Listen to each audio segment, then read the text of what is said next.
Hey guys, Josh here, and today I thought I'd bring you a quick review on a little knockoff figure I ended up buying. Now, I never bought a knockoff before, but my buddy Action Jackman put a review up on this guy and did a fantastic job, so I'll probably leave that link in the description if you want to watch his. It's probably going to be a little bit more in depth and detail, but I basically wanted to show it off and kind of give my opinions as well. Now, first off, you get this box, which is kind of a cardboard material. It doesn't look too bad. You got a nice little image there. Browning M-1910, kind of the same thing right here. If you spin around, there's another Browning. Nothing really on the back, and you have him again there. One thing worth noting is nowhere on his box does it show him in his gun mode. So that's something that I was a little curious about. I wonder if that has to do something with it passing through customs, because he also comes in this nice styrofoam tray, which is what we used to get back in the day, and you really don't get it anymore. But you can see it says Browning M1910. You open it up, and he came transformed in his robot mode. So I know that's something there so it could pass through customs, but I'm not really sure about the box either. Maybe that was just an extra precaution they ended up doing. But there basically he is. Now he came in two different versions. You had the red version, which I believe went with the microchange line, or supposed to resemble that of, and this is supposed to resemble that of the Super God Masterforce series, where he was named Browning. And he was actually brown colored, and he was given as a present by Lady Mega because, what's his... I forget his name at the moment, but yeah, one of those Headmaster Juniors anyway.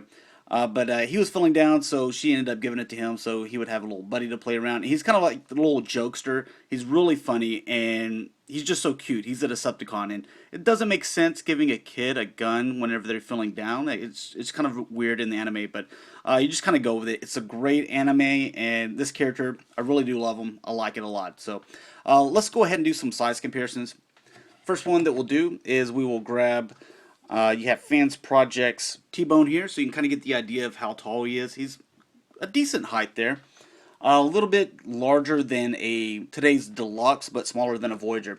Here he is with Skullgrin and both modes there. So they were both in the Super God Masterforce series, so I wanted to kind of show those off together. This guy's supposed to be much, much smaller. He should probably be able to fit into his hand. And whenever he transforms, he's supposed to be able to fit into...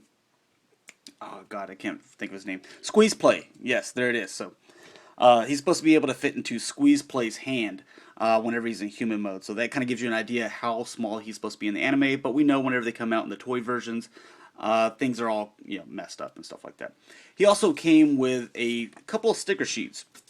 Now, he came with two of them here, and a lot of things are the exact same whenever you got the Decepticon logo, the Autobot that you could put on there. You have the different chest here. This section right here is exactly the same on both sticker sheets, and same with this little section and this section. But there are differences whenever you get to this section, this part, this part, this part, and this part. So it's kind of, you just pick whatever you want to go with.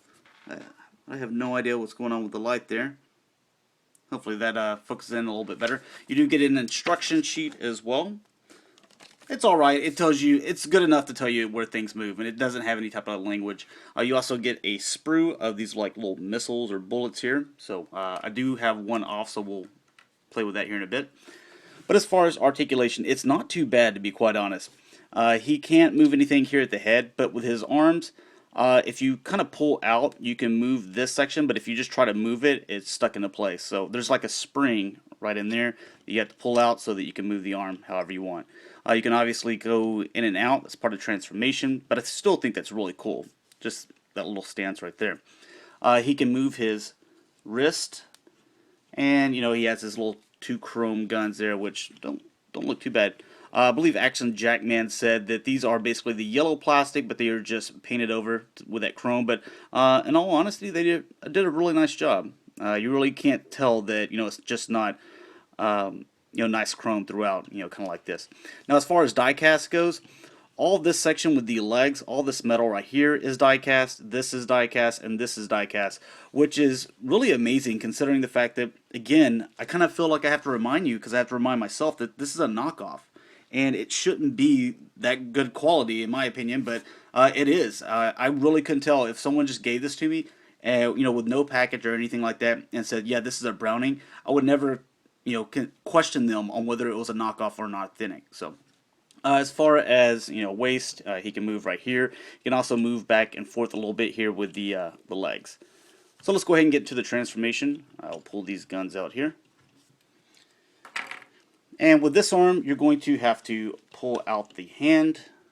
With this one right here, it'll shoot, so we'll just pull that back, set it to the side.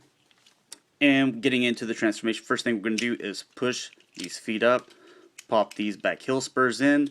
We'll go ahead and straighten these arms and kind of put them to the side just like so. Swing these around, and you're going to come up with this section and come up with that section as well. And just make sure those are straight and put together. Close that, come around like this, come down. And this back section's a little bit hard to get in there. There we go. It's hard to take out as well. This section, no problem. And whenever you pull the trigger, you can see that there's a little mechanism right there that's pulling this, so you don't have to use this anymore. We can put a bullet in there. I can get it there. And no orange tip or anything like that. You can fire. There you go. So pretty decent spring, and you can kind of see the size in my hand here. So another little comparison. I'll just bring up Skull Grand again, so you kind of get the idea of how large it is. And the cool thing about it is, if you want to leave it in gun mode, it'll just sit there. Very awesome. So that's something that I don't believe Megatron was able to do.